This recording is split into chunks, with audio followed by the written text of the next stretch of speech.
Телескопын талаар бид зөндөө ярьлаа. Гэхдээ Тэнгэрийг судлахад заавал телескопны шаардлага байхгүй. Нэгдүгээрт телескоп бол тийм ч хямдхан эд биш. Чанар муутайг нь авбал мөнгөний гарц болно. Үнэтэйг нь авлаа гэж бодоход түүнийг хэрэгжилж чадах хэмжээний мэдлэгтэй байх шаардлагатай. Ядаж юуг дурандах гээд байгаагаа мэдэж байвал зүгээр. Хоёрдугаарт та хичнээн телескоптой болсон ч гэсэн яг таны хүсэн хүлээж байсан дүр зурагтай учрахгүй байх магадлал бас бий. Бидний анх удаа харахдаа алмайран ховсдуулсан тэр зургууд бол ихэнх нь сансрын телескопуудын авсан зургууд. Ердийн телескопоор та ерөнхийдөө нэг иймэрхүү дүрсүүдийг л олж харах боломжтой. Мэдээж өөрийн нүдэрээ тэдний бодит оршихуйг үзнэ гэдэг бол шал өөр мэдрэмжилтэй. Гэхдээ эхлээд тэр биетийг яг хаана байгааг мэдэх хэрэгтэй. Тийм үү? Тийм болохоор танд зөвлөхөд эхний ээлжинд телескопгүйгээр Тэнгэрийг судлах техникээ сайжруулъя. Хамтдаа нүцгэн нүдэрээ Тэнгэрийг судалцгаая. Тэнгэрт байгаа биетүүд ерөнхийдөө тодорхой. Одод болон од болж арай дийлээгүй гаригууд. Одод гэрэлт нь харин гаригууд чадахгүй. Бидэнтэй хамгийн ойр байрладаг од болох нар хэтэрхий тод гэрэлтэх учраас бид өдрийн цагаар бусад оддыг харж чадахгүй. Харин шөнө болоход нарны гэрлээс ангижиж дөнгөсөн ч бидний өөрсдийн бүтээсэн хиймэл гэрэлтүүлгүүд саад учруулах болно. Тийм болохоор хотоос алсад зөвхөн оддын гэрлүүдээс өөр ямар ч гэрэлгүй тийм нэг зилүүд бас өндөрлөг газарт очивол бид Тэнгэрийг илүү тодор харж чадна. Магадгүй сүүн зам эсвэл Тэнгэрийн заадас гэгдэх өөрсдийн галактикаач дотроос нь харж болох юм. Гэхдээ бид зөвхөн нүдэрээ харамсалтай нь ертөнцийг бүхэлд нь харж чадахгүй. 5,000 за сайндал гэхэд 10,000 оддыг л харах боломжтой. Учир нь ертөнц дэх оддын дийлэнх нь манай нар шиг эсвэл түүнээс бага маастай оддоор дүүрнэ. Тэгэд ийм одод 10 гэрлийн жилийн зайнаас холдоод ирэхээрээ бидний нүдэнд харагдахаа болж эхлэнэ. Тэгэхээр бидэнд харагдаж буй оддын дийлэнх нь авраг маастай одод гэсэн үг. Харин авраг маастай оддын нас нь богино байдаг. Тийм болохоор Тэнгэр рүү ширтээ зогсохдоо энэ олон оддын нэгэнд нь ядаж амьдрал үүссэн болов уу гэж бодох нь жаахан утгагүй юм. Учир нь авраг маастай оддын дэргэд нэг гариг байлаа гэж бодоход байх магадлал маш бага л да. Гэхдээ байлаа гэж бодоход тухайн гаригийн гадаргуунд нь хөрс тогтож амжихаасаа өмнө нөгөө од нь өөрөө мөгчгөнө. Тэгэхээр хэрвээ амьдрал бүрлдэж болох үед хөрст гаригийн оршихуйг та илэрхийлж байгаа бол бидэнд харагдахгүй байгаа тэр хэсэг рүү хараагач хилээх хэрэгтэй болж байгаа юм. За тэр ч яах вэ? Гол сэдв рүүгээ оръё. Нүцгэн нүдэрээ бид Тэнгэрийг яаж судлах вэ? Юу хаана байгааг яаж мэдэх вэ? Оддын ганц гоё тал нь ерөнхийдөө астрономи буюу од орон судлалыг үүсч хөгжөхөд нөлөөсөн тэр тал нь эдгээр одод тодорхой нэг зүгтэл хөдөлдөг буюу дэлхий эргэж буй гис тооцвол бараг хөдөлдөггүй юм. Гаригууд харин хөдлөнө. Нүцгэн нүдэрээ бид 5 ширхэг гаригийг харж болно. Буд, сугар, ангараг, бархас байд бас санчир. Эдгээр гаригууд нь яг од шиг гэрэлтэж харагдах мөртлөө огт анивчдаггүй. Бас бусад оддоос өөр зүгт хөдөлгөөр онцлогтой юм.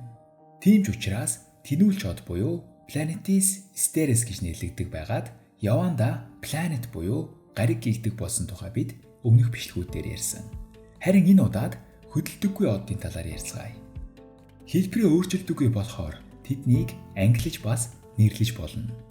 Мянган жилийн турш од орон судлаачид эдгээр оддын ангилал болон каталогийг гаргаж тус бүртэн бүлэгт буюу ордод хуваажээ. Өнөөдрийн байдлаар албан ёсны 88 ширхэг оддын орд бий. Үүний 44 нь хойд бөмбөрцгөөс, 44 нь өмнөд бөмбөрцгөөс харагдана. Эдгээр ордууд дундаас бид 12 ордыг сайн мэднэ. Учир нь хүн болгонд төрсөн өдөртэй холбоотой ордууд бий. Тэгвэл эдгээр ордууд яг ямар учиртай юм бэ? Нөгөө зурхайн тэхвчлэн хэрэглэгддэг хониос эхлээд загас хүртэлх 12 ордыг ярьж байна. Энэ ордуудын нэршлүүдийг бид нэгэнд хэрэглээд дасчихсан учраас хинч засахыг оролдож зүрлэхгүй байгаач зарим нэршлүүд нь маш буруу орчуулагдсан байгааг бас дашрамд харуулсалтайгаар хэлхийг хүсэж байна. Зөвхөн ордуудыг ч биш, цөөнгүй тооны шинжлэх ухааны хэллэгүүдийг бид буруу ойлголт төрүүлж мэдхээр, толгой эргүүлж мэдхээр алдаатай орчуулан хэрэглэсээр иржээ. Эдгээрийг засч залруулах завшаан удахгүй ирнэ гэдэгт найдаж байна. Тэгэхээр ордуудын тухайд энэ 612 орд бол дэлхийн нарыг тойрч байх хугацаанд нарны тойрог зам дагуу хойно нь үлддэг оддыг бид 12 сардаа хуваагаад оноогоор нэрлэжсэн юм.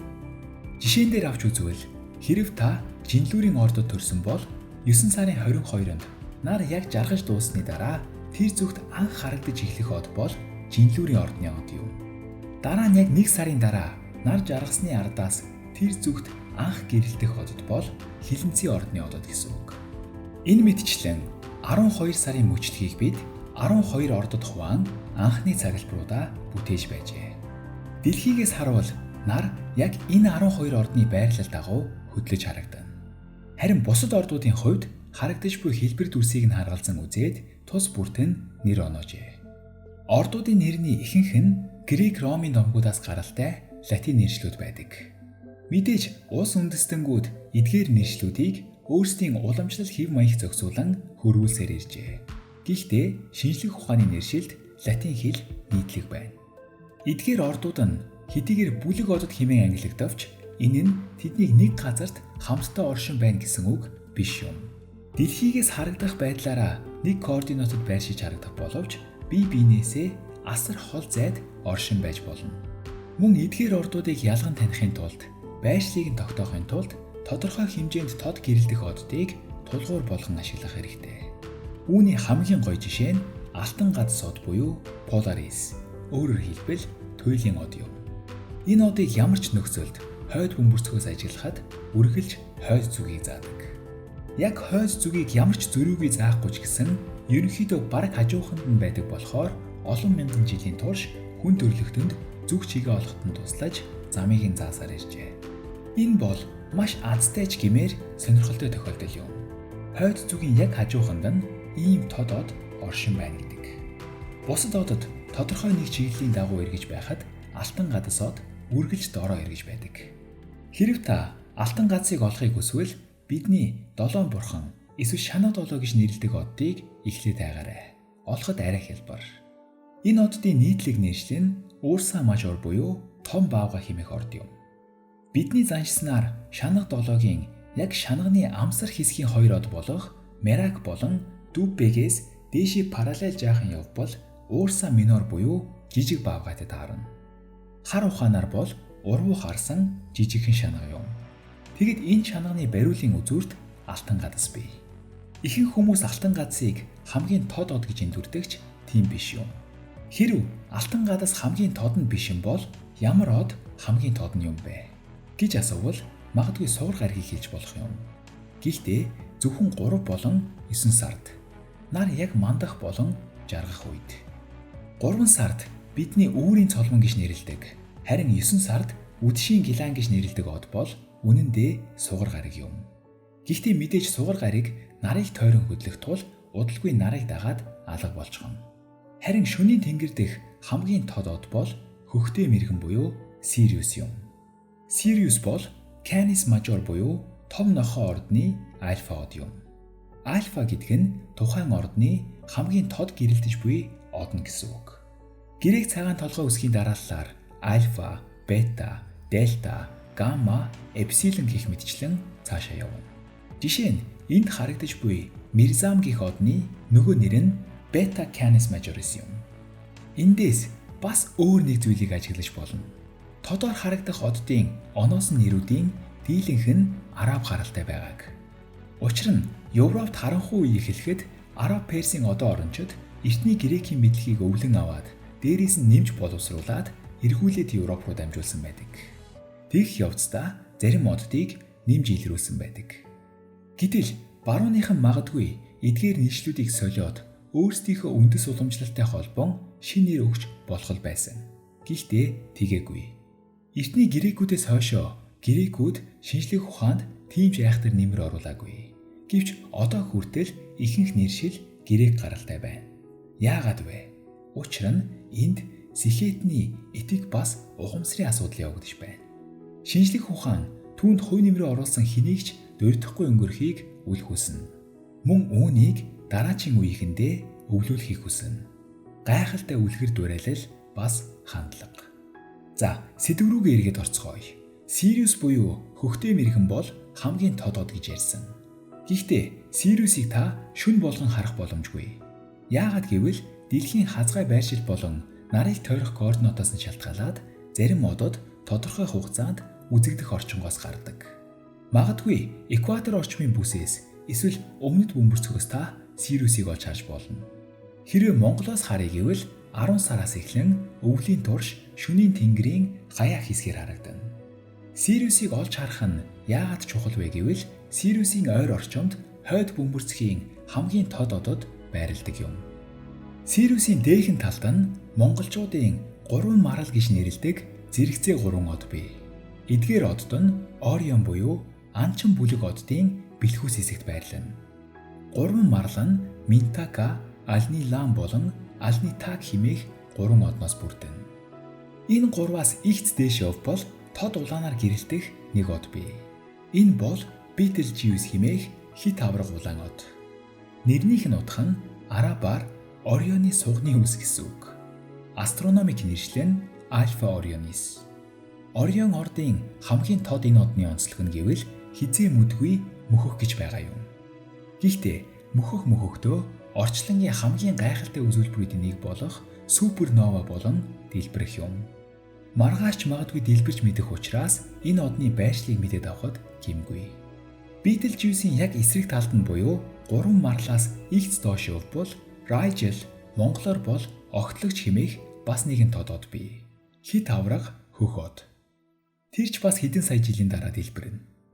Огтлогч болон 3 марал хоёрын хооронд гэрэлдэж харагдах энэ хэсэгт Орион небула буюу марлын мананцар бий. Харин Сириусээс 3 марал руу чиглэсэн координат зурвал тэгэд үргэлжлүүлээд явбал Алдебран хэмээх бас нэг авраг улаан одтой таарна. Үхрийн ордны хамгийн тод од буюу Альфа Таури. Хэрв Бетельжиусээс Алдебраныг дайрсан зураасаар үргэлжлүүлэн харвал Плейадис хэмээх бөөгнөрсөн одод үзэгдэнэ. Энэ бол нүцгэнүүдээр харж болох хамгийн алдартай, бас бидэнтэй хамгийн ойрхон орших нээлттэй оддын бөөгнөрл юм. Энэ бүсэд 1000-аас илүү одод бөөгнөрсөн байгаа. Ихэнх улсад эгчдүү долоо гэж бас нэрлэгддэг. Гэхдээ одоо орон судлалд Плейадис хэмээн хадгалагдсан энэхүү оддын аймгийг монголчууд бид мичид гэж нэрлэдэг. Хэрв 3 марлаас мичдийг дайрсан зураасаар үргэлжлүүлэн харвал бидэнтэй хамгийн ойрхон галактик болох Андромеда галактикийг харах боломжтой. Андромедаг монголчууд бид адаг чуулган гэж нэрлэдэг. Харин Андромеда хэмээх нэрний учрыг нь тэнгэрлүү харвал тайж болохоор. Андромеда бол эртний Этиопия улсын хаан Сифиус болон хатан Кассиопея хоёрын гүнжин юм. Хатан Кассиопеягийн өөрийгөө хамгийн үзэсгэлэнтэй гэдгийг гайхуулж байгааг нь сонссон Лусын дагнууд түүнийг тэнгисийн бурхан Посейдон тоглодог. Посейдон харин Кассиопеяг шийдэхийн тулд Сетос хэмээх тэнгисийн мангасыг Этиопия руу илгээдэг. Харин энэ мангасаас улсаа аврах цорын ганц арга нь үзэсгэлэнт гүнж Андромедаг өргөл болгон барих байв. Хөөрхийн Андромедаг хатан зохионд гинжлэгдсэн байхыг харсан хагас бурхан Персеус түүнийг аврахаар шийддэг. Персеус Горгоны Медусаг хөнөөх даалгавраасаа дөнгөж бусаад явж байлаа. Харт тулгарсан бүхнээ хөшөө болгон хувиргадаг Медусагийн толгойг ашиглан аимшигт мангас Сетосыг даран Андромеда гүнжийг аварсан Персеус дараа нь түүнтэй гэрэлдэг. Иймэрхүү эртний грек домгуудаас үүдэлтэй ордуудыг та тэнгэрээс олон харна. Энд жишээлбэл хаан Сефиус, хатан Кассиопея, гүнж Андромеда болон баатарлаг Персеусыг та харж байна. Бас аимшигт мангас Сетосыг. Үлдсэн ордууд болон домгуудыг нь таны сониуч занд үлдээе. Харин ордуудыг олохын тулд зарим тод оддоос баримжаа аван байршлыг нь тогтоовол илүү амар гэдгийг дахин сануулъя. Ямар ордны хажууд ямар орд байдаг, ямар од хаан байдаг гэх мэт мэдээллүүдийг гүнзгий судлахыг хүсвэл одоо орны Симулиас бүхий програмуудыг ашиглаарай гэж зөвлөе. Миний энэ хэрэгжилж буй програм бол Stellarium хэмээх компьютерт зориулсан програм юм. Иймэрхүү програмуудын утсан дээрх хөлбөрүүд нь ч гэсэн олноороо байдаг. Телескопгүй үед эсвэл агаар бүрхүү байх үед ч тэнгэрийг судлаж ямар объект хаана байрладаг тухай өөрөө бие даан суралцах бүрэн боломжтой. Магадгүй нэг өдөр сонирхлоороо бөөнөрөө цуглараад астрономик ажиглалт хийж бас болох юм. Иймэрхүү үйл ажиллагаануудын тухай мэдээлэлтэй байхыг хүсвэл манай бусад цахим хаягуудыг бас дагаарай. Дараа уулзтлаа. Түр баяртай.